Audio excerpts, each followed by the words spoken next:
Por que você não deve ter medo de ser esquecida? São 2 da manhã e você está com o celular na mão. Não porque está esperando uma mensagem. Você já sabe que ela não vai chegar. Você está no perfil dele, analisando cada detalhe. A última foto. Quem curtiu? Se ele mudou a foto de perfil, se a energia está diferente, se tem algo ali que diz, sem dizer, que ele ainda pensa em você. E enquanto você faz isso, existe uma pergunta que você não formula em palavras, mas que está embaixo de tudo, movendo tudo, governando tudo. Eu deixei alguma marca? Não precisa responder agora.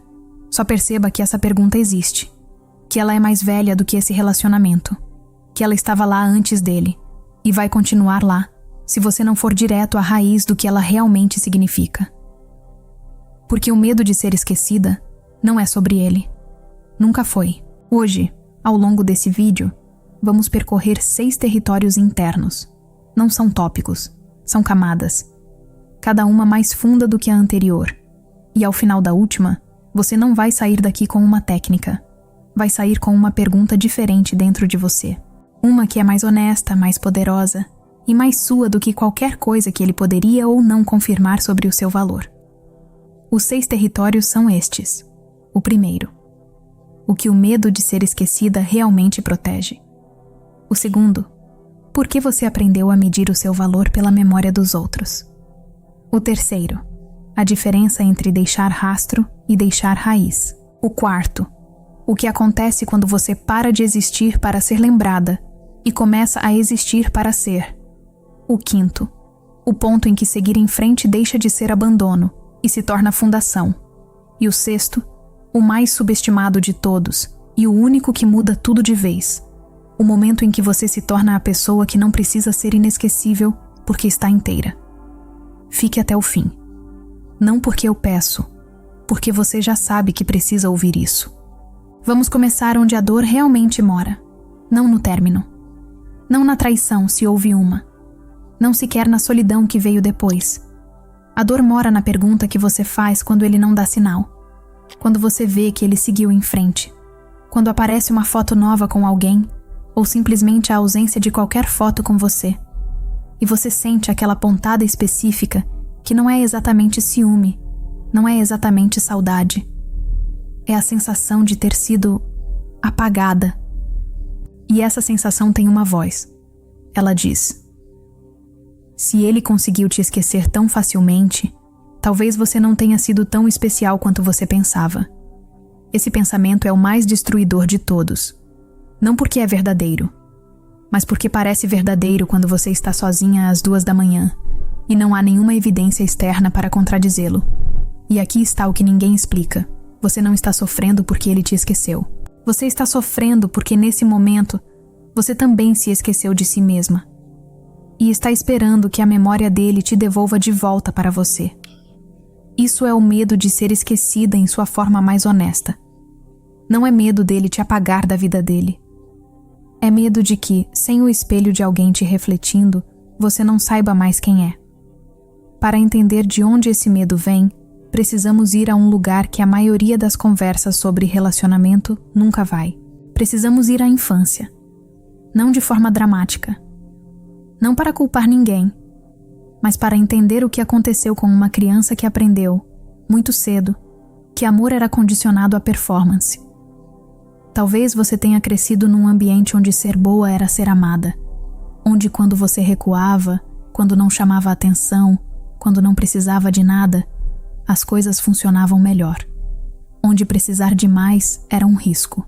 Ou talvez tenha sido o oposto, um ambiente imprevisível, onde você nunca sabia quando ia receber atenção, e então desenvolveu um radar hipersensível para os sinais de aprovação e rejeição. Porque quando o amor é irregular, você aprende a capturar cada fragmento dele com as 2 mãos. Seja qual for o padrão, o resultado é o mesmo. Você aprendeu que o seu valor não é intrínseco. Ele é confirmado. E então, toda vez que alguém sai da sua vida sem olhar para trás, o sistema antigo ativa, não como adulta, como aquela criança que aprendeu que ser esquecida significava não ser suficiente. Esse não é um defeito seu. Foi uma solução inteligente, num tempo em que você não tinha outra opção. O problema é que essa solução envelheceu e continua rodando. Se você está sentindo o peso disso agora, quero pausar aqui por um segundo, porque existe uma frase que talvez você nunca tenha ouvido sobre isso. Pelo menos não dessa forma. E ela precisa de espaço para pousar. Você não está sofrendo porque é fraca. Você está sofrendo porque é humana e porque aprendeu a sobreviver de um jeito que agora dói mais do que protegia. E a pergunta que quero que você escreva nos comentários, se isso tocou em algo real dentro de você, é esta. Eu percebi que meu valor nunca dependeu de ser lembrada. Escreva isso. Não para mim, para você.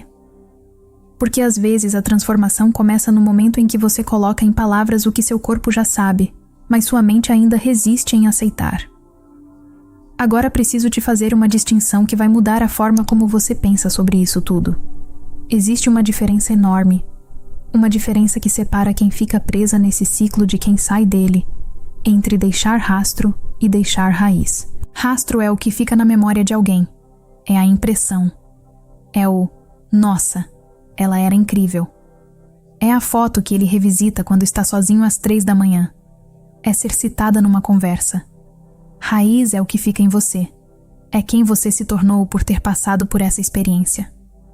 É a clareza que esse relacionamento te trouxe sobre o que você não aguenta mais. É o limite que você agora sabe nomear porque aprendeu da forma mais cara o que acontece quando não o estabelece. É a força que você não sabia que tinha até precisar dela. A maioria das pessoas passa anos tentando deixar rastro, mandando mensagens estratégicas, aparecendo em lugares, postando o look que sabe que ele vai ver, existindo de forma a ser lembrada. E enquanto fazem isso, perdem completamente o tempo que poderiam estar usando para deixar raiz. Você sabe qual é a ironia? As pessoas que param de correr atrás do rastro são exatamente as que se tornam inesquecíveis. Não porque tentaram, porque pararam. E nesse parar, algo nelas se solidificou de tal forma que ninguém que as conheceu consegue mais fingir que não as conheceu. Mas esse não é o objetivo. Esse é o efeito colateral. O objetivo é você. A raiz. O que fica quando tudo passa. Quero te contar o que acontece internamente quando uma mulher para de existir para ser lembrada e começa a existir para ser. Não é dramático. Não é um momento de epifania onde tudo muda de vez. É mais silencioso do que isso e mais profundo. É a primeira vez que você passa um domingo inteiro sem checar o perfil dele e só percebe que não checou no fim do dia porque estava presente demais na sua própria vida para lembrar. É quando alguém te pergunta: "Você está bem?" E você responde sim, sem precisar verificar internamente se está mentindo. É quando você toma uma decisão sobre trabalho, sobre uma amizade, sobre onde morar, sem calcular como ela vai ser percebida por ele. Sem filtrar pela pergunta: "O que ele vai achar disso?" Esses momentos parecem pequenos, mas cada um deles é uma declaração. Uma declaração de que o seu eixo mudou de lugar, de que você parou de orbitar em torno de uma validação que nunca vai te dar o que você realmente precisa, porque nenhuma validação externa jamais consegue preencher uma falta que é interna. A falta não é de ser lembrada por ele. A falta é de ser lembrada por você mesma, de você lembrar de você se incluir no centro da sua própria história, de você parar de ser a coadjuvante na narrativa de alguém e assumir que é a protagonista na sua. Agora chegamos ao território que mais assusta, e que, por isso mesmo, é o mais transformador.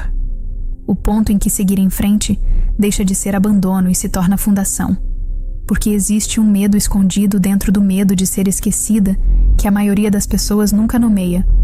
O medo de que seguir em frente seja uma forma de confirmar que aquilo não importou, de que se você realmente curar, realmente soltar, realmente não precisar mais olhar para trás, você vai estar dizendo de alguma forma que aquele amor não foi real, que aquela história não valeu, que você foi tola por ter sentido tanto por algo que acabou.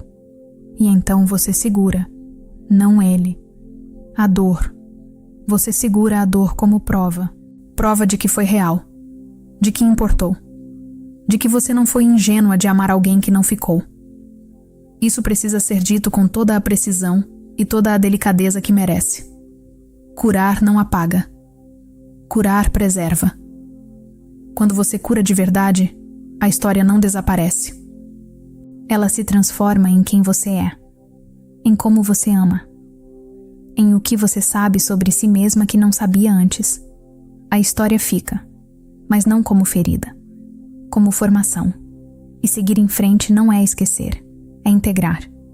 É dizer, isso aconteceu, fez parte de mim, me ensinou algo que eu não poderia ter aprendido de outra forma. E agora eu levo o aprendizado comigo. Não a dor como residência permanente. A dor como residência permanente não honra o que você viveu. Ela apenas cobre o que você ainda não conseguiu ver sobre si mesma. Você assistiu até aqui. Isso não é pequeno, porque a maioria das pessoas fecha o vídeo no segundo em que a verdade começa a doer de verdade. Não porque não querem ouvir. Porque ouvir significa que terão que fazer algo com o que ouviram. E você ficou. Isso diz algo sobre quem você está se tornando. Então, quero que você ouça o que vem agora, não como ensinamento, como reconhecimento. O medo de ser esquecida nunca foi sobre memória. Foi sempre sobre identidade, sobre a pergunta: quem sou eu quando ninguém está me vendo? Sobre a crença instalada muito cedo de que existir plenamente dependia de ser refletida nos olhos de alguém. E a resposta, a única que liberta de verdade, não é se tornar inesquecível. É se tornar inteira. A mulher inteira não persegue memória. Ela cria presença. Não para ser lembrada, porque presença verdadeira não precisa de testemunha para existir. Ela existe porque ela existe. Ponto. Ela existe no que escolhe, no que recusa, no que constrói quando ninguém está olhando, no que sente sem precisar que alguém valide o que sentiu. Essa mulher não tem medo de ser esquecida, porque ela não se esquece de si mesma. E você pode ser ela. Não no futuro. Não quando curar completamente. Não quando ele finalmente te der o reconhecimento que você merece. Agora. Com o que você já sabe. Com o que você acabou de reconhecer nesse vídeo. Se você se inscreveu nesse canal, ou se está chegando agora e sentiu que isso chegou onde outras coisas não chegaram, quero te dizer o que significa estar aqui. Não é seguir um canal de autoajuda. É escolher profundidade quando o mundo inteiro te oferece superfície. É dizer que você não quer mais conteúdo que passa. Quer conteúdo que fica, que muda alguma coisa dentro de você que não volta ao lugar que estava antes. Se isso é o que você quer, o botão de inscrição é o gesto mais simples de alinhamento com quem você está escolhendo ser. E para quem quer ir além do que um vídeo consegue oferecer, o que você ouviu hoje é o mapa. O cura da rejeição é o território. São as ferramentas específicas, na sequência certa, para você não apenas entender de onde vem a ferida do abandono e do esquecimento, mas atravessá-la. Não contornar. Atravessar. Está na descrição. Quando você estiver pronta, ele estará lá. Antes de fechar esse vídeo, uma última coisa. Você passou os últimos minutos ouvindo verdades sobre si mesma que talvez ninguém nunca tenha dito com essa clareza. E isso não é confortável. Verdade precisa raramente é. Mas você está aqui. E isso significa que alguma parte de você já decidiu. Não amanhã. Não quando ele der o sinal que você está esperando. Não quando a dor diminuir. Agora. Porque a mulher que não teme ser esquecida não nasceu sem medo. Ela simplesmente decidiu que a sua própria presença importa mais do que a memória de alguém que já foi. Você já está sendo essa mulher. Mesmo que ainda esteja aprendendo a acreditar nisso.